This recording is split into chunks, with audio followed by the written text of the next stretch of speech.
Om Sri Lakshmi Narsimhaya Namaha. Valmiki Ramayana, Balakanda, chapter 75. Parashurama challenges Rama to string Vishnu's bow. Summary.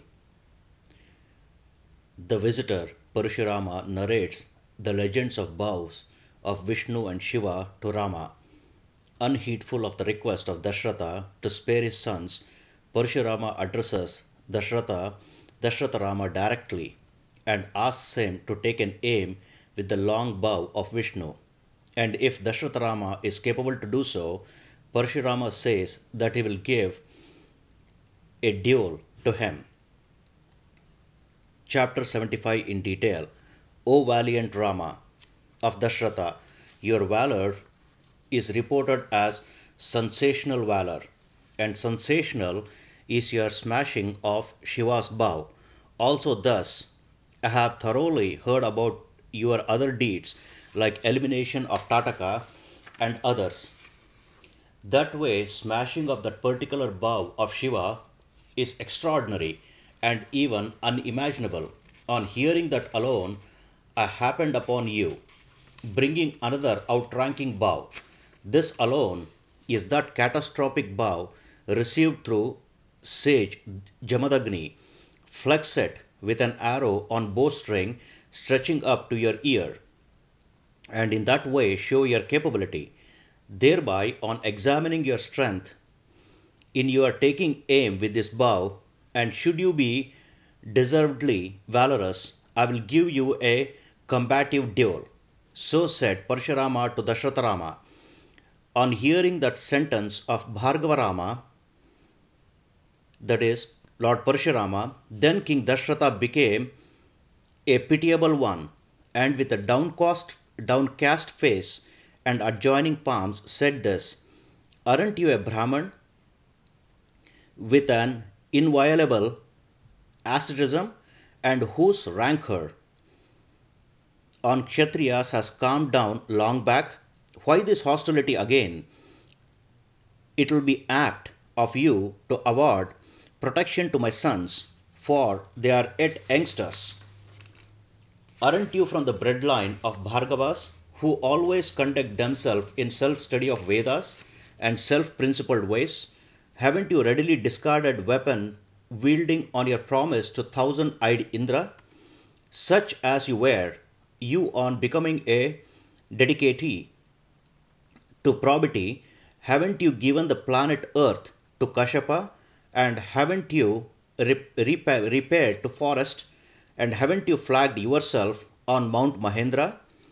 Or, oh, incapable of being overcome sage, have you chanced upon us for a total annihilation of ours, when Rama is singularized and eliminated, not said that we all will be living?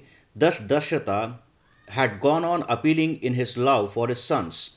While Dashratha is speaking in that way, that uncompromising Bhargava Rama of sage Jamadagni, uncaring for those merciful words of Dashratha, addressed Rama of Dashratha alone.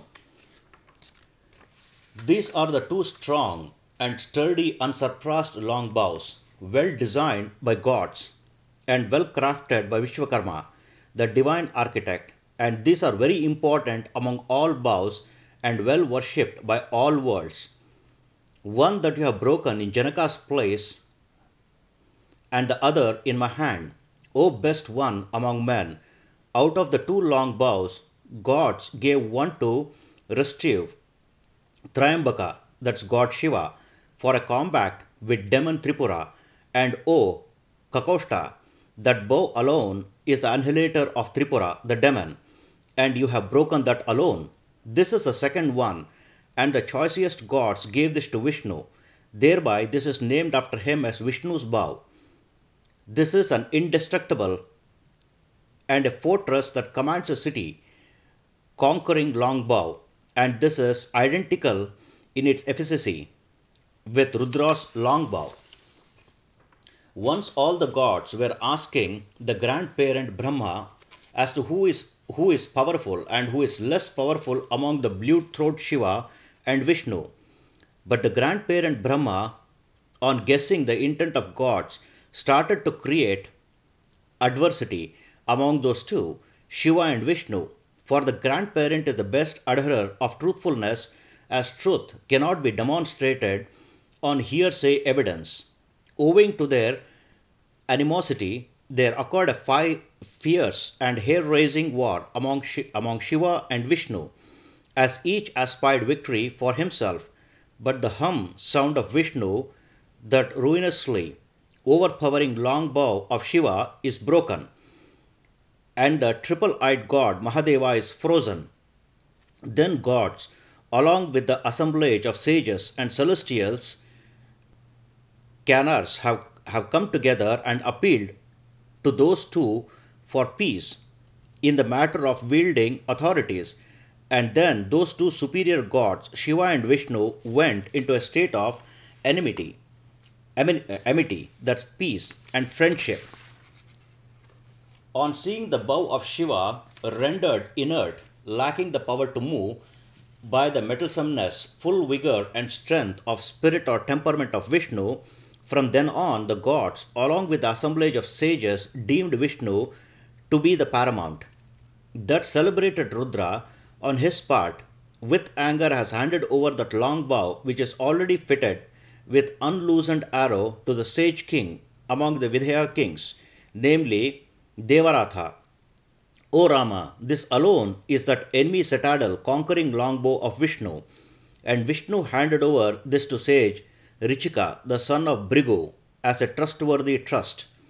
That great resplendent sage Richika, on his part, has handed over this divine bow to his son with unmatchable deeds of religious merit, who is my father, sage Jamadagni. Adhering to a uncivilized mentality, Kartava Virya Arjuna put my father to death. When the aesthetically powerful father of mine has isolated himself from arsenal, O Rama, on hearing the difficult to handle and highly perfidious murdering of my father, I rancorously wiped out Kshatriyas, and when they were born, that too not for one time, but I did so for 27 times, going around the earth. And on getting the entire earth under my control, I performed Vedic rituals, and at the end of the Vedic ritual, I gave all that earth to sage Kashyapa, a sage with a divine soul and with pious observance, as a ritualistic generosity. Am I at present on Mount Mahendra practicing asceticism, and thus conjoined are the powers of asceticism in me. On hearing about the breakage of Shiva's long bow, then I promptly came here. Thereby, O Rama, weld this supernatural and superlative longbow of Vishnu, which is passed on to me from my forefathers and my father. Keep your exactness to Kshatriyahood in view, and weld this as you have welded Shiva's longbow. Take an aim with an arrow that conquers enemy citadels, fixing it on this super mundane longbow. And O Kakoshta, should you be capable of it, thereafter I will give you a duel. Thus, this is the 75th chapter in Balakanda of Valmiki Ramayana, the first epic poem of India. Sri Moola Rama Vijayate, Sri Krishnarpanamastu.